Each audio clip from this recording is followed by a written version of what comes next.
Welcome to Good Books Lately. I'm Taylor. And I'm Branden. And this is Wine Time Reviews. We're trying something out. We haven't had wine before. We haven't had any of it yet, I promise. Yeah. We are each going to review one book, and how we're going to do this. We haven't touched on. We haven't touched on here on the channel. Yeah. These will be books that we've read previously. We might even do this in the future with books that we've read and shared with you, but just isolating a video to book, whatever.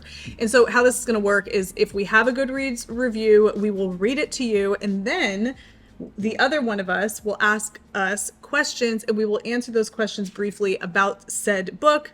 Yeah. And that'll be our Wine Time review. Wine Time reviews. It's a thing, guys. Yeah. So get yourself a wine. Get yourself a wine or something. It doesn't matter. Whatever tasty beverage you want, and get cozy, and let's do it. We are today reviewing Ordinary Monsters by J.M. Miro, which is my book. I'm going to put it in front of my face. And All the President's Men by Carl Bernstein and Bob Woodward. There's like a lawyer, Bernstein and Associates. That's what I think about, the lawyer in Las Vegas. So those are the two books. We got some fiction fantasy and some nonfiction presidential stuff. U.S. politics. Sounds good. Do you want to go first? Sure. Yeah? So when I read this, it was earlier this year. It kind of was the start of our reading journey, or right before it, really. It kind of chronicles the Washington Post's investigation into the Watergate scandal. Oh, that's right. And how that all unfolded. And it kind of goes through Woodward and Bernstein as they crack this thing open, kind of, and how this all gets brought out into America during that time of Nixon's second campaign for presidency, and kind of really is what modern politics it comes out of.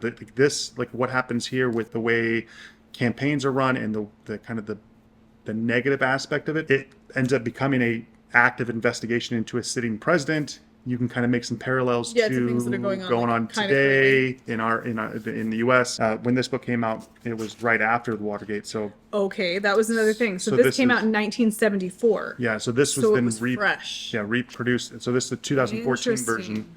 Can I read this back blurb about it? Sure. So that you yeah. can, go ahead. It says, with an afterword by the authors making the 40th anniversary of Watergate, this is the story that changed America. The inside account of the Watergate scandal from the two Washington Post reporters whose Pulitzer Prize winning investigation brought down the president. Published before President Nixon's resignation, All the President's Men revealed the full scope of the scandal and introduced for the first time the mysterious Deep Throat, beginning with the story of a simple burglary at the Democratic headquarters and then continuing through headline after headline.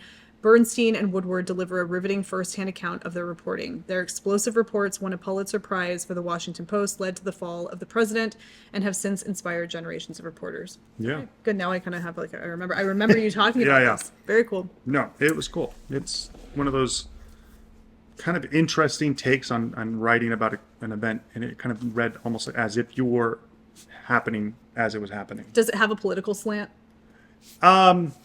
Maybe slightly, just because of Bernstein, but because they're at that time they're newspaper, writers. They try to keep their biases either known or whatever. But you can definitely tell they are going after Nixon. They're going after a conservative but not president. not in a vindictive way. They're not making things up. They are checking sources, and this is all like, will you name your source? That's where all this comes from. Like, no, we're not going to name our source, and that's where Deep Throat gets the name. Sure. So it's really cool. And what's funny is I read this book before I read The Spy and the Traitor. And in The Spy and the Traitor, I felt like there was, they talk about how like spies try to keep, covert and all that. And I felt like some of the stuff that Woodward and Bernstein were doing in this with their sources was a little bit more in depth than some of the stuff that caught up the spies over here. So yeah. All right, so the way that we're going to do this review, I'm going to ask Branden some questions, and I have in my reading journal here, there's a section that has journal prompts for people who want to have like separate prompts for journaling. I don't know how I'm going to use these other than this. Yeah, and I think these are some great questions. So of these 20 questions, I'm only going to choose 5. I'm going to ask Branden, and he's going to answer them, in turn. And that will be your Wine Time book review for All the President's Men. Okay, well, I'm going to choose 5 at random. Wow. Okay, this is... Compare the first and last lines of the book. What does this comparison reveal? If you don't like having information about the last line of a book, just skip ahead, okay? But he's going to be reading the first line and the last line. All right, so... This is fun. All right, first line of All the President's Men. June 17th, 1972, 9 o'clock, Saturday morning. Early on the telephone, Woodward fumbled for the receiver and snapped awake. Okay. I'll leave it there. That's okay, so that's the first line. Skim, skim, skim, book, book, book. All the way, last not the sentence afterward, but the last sentence of the book. Okay. The president said, "I want you to know that I have no intention whatever of ever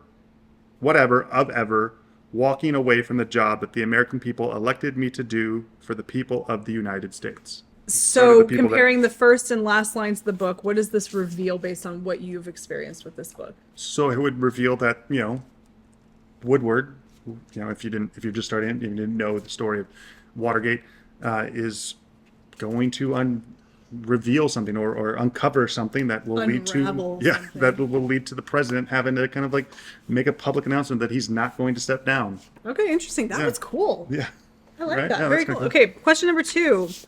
How did you feel when you finished the book? I felt informed as somebody who is a history guy, teach history, loved history growing up. High school teacher. Yeah, high school history teacher. I knew Watergate, a lot of compelling things I didn't quite know.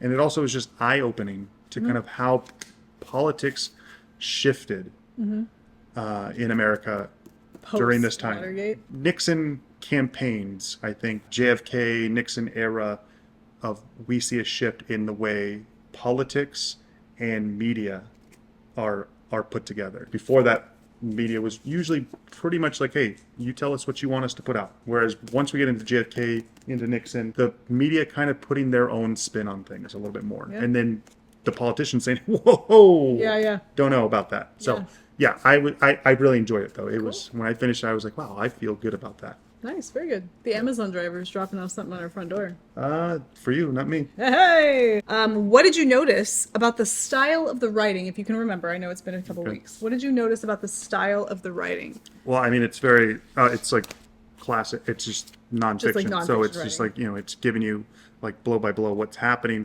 while also kind of giving you background on the people involved. It's nonfiction. Okay. Question number 4. Has this book changed your mind about anything?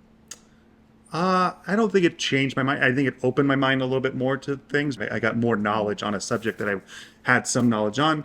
I had more. It didn't change my understanding of that knowledge. It didn't change my my opinion of this moment in time in history, in U.S. history. All right. So last question. Okay, number 6. What would not number 6? Number 6 here is number 5. Got it. What would you like to ask the author if you could? It would have to be maybe like, how did they feel not going after the president, but when they realized that this scandal was going to bring down a president. And I think they kind of touch on that. You get a little bit of a feeling of that in the book, but I think that would be kind of an interesting thing. Okay. Like I said, this is the time when things kind of change with media and politicians. Okay, interesting. All right. Yeah, but I would highly recommend this to anybody that's interested in U.S. politics, is interested in U.S. history.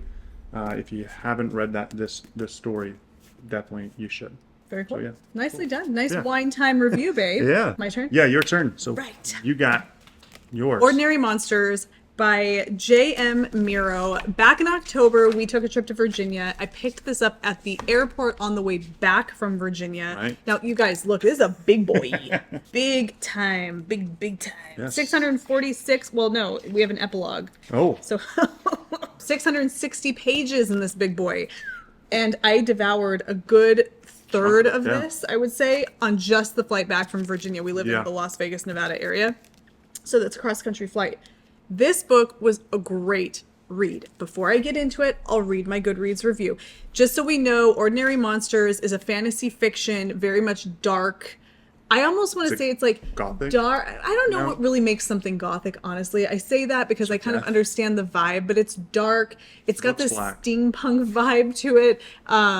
It's so good. Okay, so let me read my Goodreads review of this book for you. I gave it 4 stars. I said I fell headlong into this one on a plane ride across the country from Virginia to Nevada, and it didn't disappoint during that flight. I lost my stride when I returned home to the hustle and bustle, but once I picked it up again a couple of months later, I fell right back in as if I never left off. The characters are interesting and varied and often ethically and morally gray, save for the children.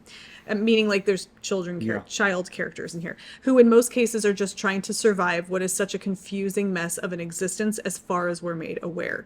It's like X-Men meets Harry Potter with a twist of Lord of the Rings in a dark and murky Victorian era steampunk world where there are gifted children, monsters, and dead things and portals that are locked tight to keep those things apart. And this is really what it is. This was an exceptional book. So I was just going to say, this, I can see that it says it's a trilogy. So is the second one out? It comes out in September. Okay. So the second one of this comes out in September. I'm absolutely going to read it. There is a train, like a chase scene that happens on a train in this book that the way it's written is so tense and suspenseful and just high intensity and fantastic. I have never read a piece of like writing that made you feel that much anxiety.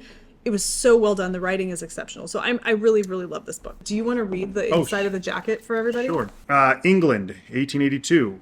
In Victorian London, 2 children with mysterious powers are hunted by a figure of darkness, a man made of smoke. 16-year-old Charlie Ovid, despite a brutal childhood in Mississippi, doesn't have a scar on him. His body heals itself, whether he wants it to or not. Marlowe, a foundling from a railway freight car, shines with a strange bluish light.